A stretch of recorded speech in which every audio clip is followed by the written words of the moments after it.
New York کے علاقے Brooklyn میں واقع مسجد جامع دارالسنہ کے دروازے پر شرپسند نے حملہ کیا اور شیشے توڑ دیے۔ واسا ٹی وی نے مسجد پر حملے کی CCTV فوٹیج حاصل کر لی ہے۔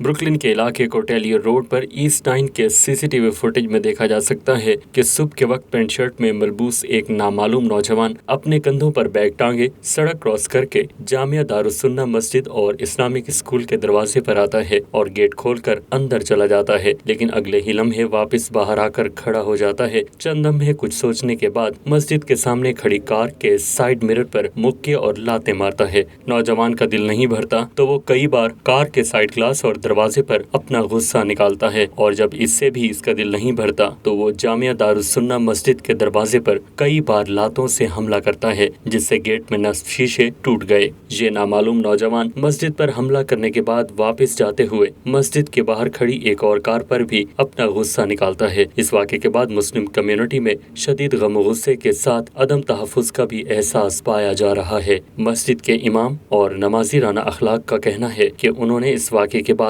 ہیٹ کرائم کا مقدمہ درج کروانا چاہا، لیکن پولیس نے واقعے کو ہیٹ کرائم تسلیم نہیں کیا بلکہ معمول کی رپورٹ درج کی ہے۔ 911 پہ کال کرنے کے بعد جب پولیس یہاں پہنچی تو انہوں نے CCTV کیمرہ دیکھ کر مسجد کا جائزہ لے کر انہوں نے اس کو روٹین کی ایک رپورٹ درج کی ہے، جبکہ وہ ہیٹ کرائم کے حوالے سے اس کو درج کرنے سے رپورٹ کرنے سے ٹال مٹول سے کام لے رہے ہیں، اور ابھی تک ان کا موقف یہی ہے کہ یہ ایک روٹین میٹر ہے، یہ کوئی ہیٹ کرائم نہیں ہے۔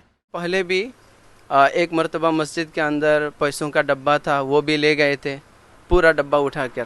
دوسری مرتبہ بھی یہ جو آپ پیچھے دیکھ رہے ہیں بڑا یہ گلاس ہے، اس کو بھی 3 بندے آ کر یہاں پر اس کو توڑ کے چلے گئے۔ یہ تیسری مرتبہ ہے مسجد کے اوپر حملہ ہو رہے ہیں۔ مسجد کے امام اور نمازیوں کا کہنا ہے کہ یہ اس مسجد پر حملے کا پہلا واقعہ نہیں، اس سے قبل بھی 2 مرتبہ اس مسجد پر شرپسندوں اور امن دشمن عناصر حملہ کر چکے ہیں۔ مسلم کمیونٹی نے شہری انتظامیہ اور پولیس سے مطالبہ کیا ہے کہ مسجد پر حملے میں ملوث اس شخص کو فوری گرفتار کر کے قراروا کی سزا دی جائے۔